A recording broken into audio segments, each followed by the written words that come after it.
my dear students. Welcome to our English class. I hope you all are doing well.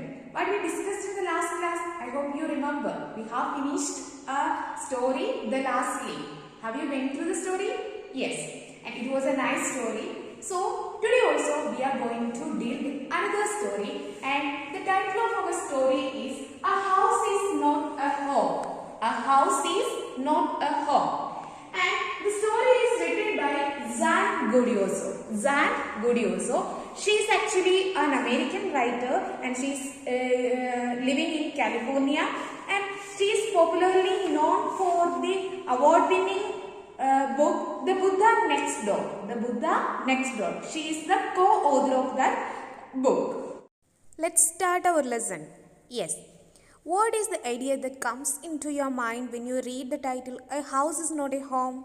There may be so many points in your mind. And is it really a house differs with a home? What do you think?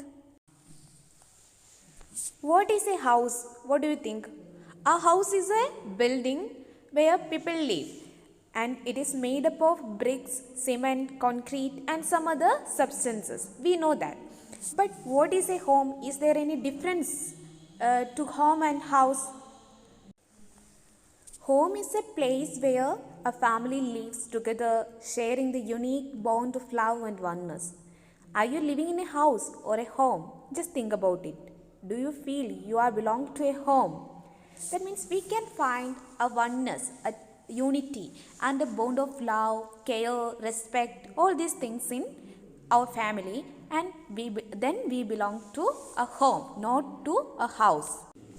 The story reflects the problems of being a teenager and the challenges that she or he is facing in the public.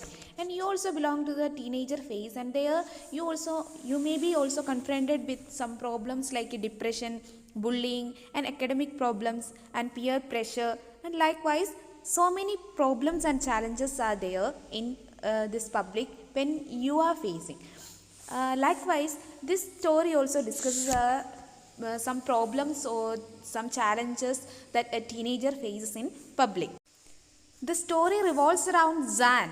He was sad as he got into a new school and he did not have his old friends and was a junior there. And let us see what all other things about Zan is described in this chapter. Let's start the chapter. Yes. Page number 48, first paragraph. I'll read, listen. My first year of high school felt awkward. After leaving junior high at the head of my class with all the seniority the upper grade levels could afford me, it felt strange starting over as a freshman. The school was twice as big as my old school, and to make matters worse, my closest friends were sent to a different high school. I felt very isolated. There are some new words for you. First one, awkward, which means strange. And have you seen the word freshman? Which means a student in the first year of high school, college or university. And then the next word, isolated, which means lonely. As the narrator entered high school, in the first year, he felt strange. In junior school, he had been the head of the class and had enjoyed the privileges given to a senior. It was uncomfortable to be a fresher at the high school, and the school was twice as big as the old one, and his friends had got into other schools, so he felt very lonely and isolated there. Look at the next paragraph. I missed my old teachers so much that I would go back and visit them. They would encourage me to get involved in school activities so that I could meet new people. They told me that in time I would adjust and probably end up loving my new school more than I had my old one. They made me promise that when that happened, I would still come back and visit them from time to time. I understood the psychology in what they were saying, but I took some comfort in it nonetheless. From this paragraph, we can understand that he used to go back to his old school to meet the teachers because he missed his old school so much. The teachers would encourage him to meet new people in the new school and to get involved in new activities.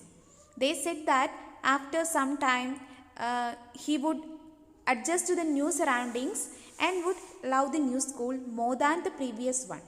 Teachers made the narrator to promise that he would meet and visit them even when he got settled in the new school.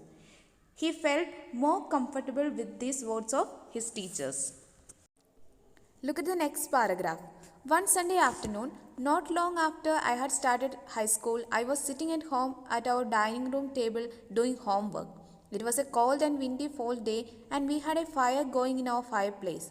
As usual, my red tabby cat was lying on top of all my papers, purring loudly and occasionally swatting at my pen for entertainment's sake. Have you seen the word purring? P-U-R-R-I-N-G, which means a sound made by cat. And have you seen the word swatting? Which means to hit something. One Sunday afternoon, there happened an accident. What was that? Let us see. He was doing homework by sitting in the dining table, and near to him there was his red tabby cat, and it was lying over the papers and purring loudly and occasionally swatting at his pen for entertainment's sake. She was never far from me. I had rescued her when she was a kitten, and somehow she knew that I was the one responsible for giving her the good life. As our narrator had saved the cat, it remained close to him as he protected her. That means he is the one to give good life to that cat. Look at the next paragraph. My mother kept stoking the fire to keep the house nice and warm. Suddenly, I smelled something strange, and then I noticed it. Smoke pouring in through the seams of the ceiling. The smoke began to fill the room so quickly that we could barely see. Groping our way to the front door, we all ran out into the front yard. By the time we made our way outside, the whole roof was engulfed in flames and it was spreading quickly. I ran to the neighbors to call the fire department while I watched my mother run back into the house. The word stoking the fire means feeding and tending the fire. Groping, which means to search blindly. Engulfed, which means flooded or surrounded by. From this paragraph, we can understand that Zan's mother was feeding and tending the fire to keep the house nice and warm. Suddenly, what happened there? He felt something strange, a strange smell. Then suddenly he noticed that smoke pouring through the seams of the ceiling. The smoke now began to fill the room, and they quickly ran to the front yard to save themselves from the fire. By being outside, he looked at the house and he happened to see the roof was now engulfed by the flames of the fire and it was spreading quickly. And he ran to the neighbor's house to call the fire department, and then he saw that his mother was running back to the house. Today we have discussed the introduction and also the first page of the lesson. Rest of the portions we can discuss tomorrow. Go through the paragraphs we discussed today and learn the meanings.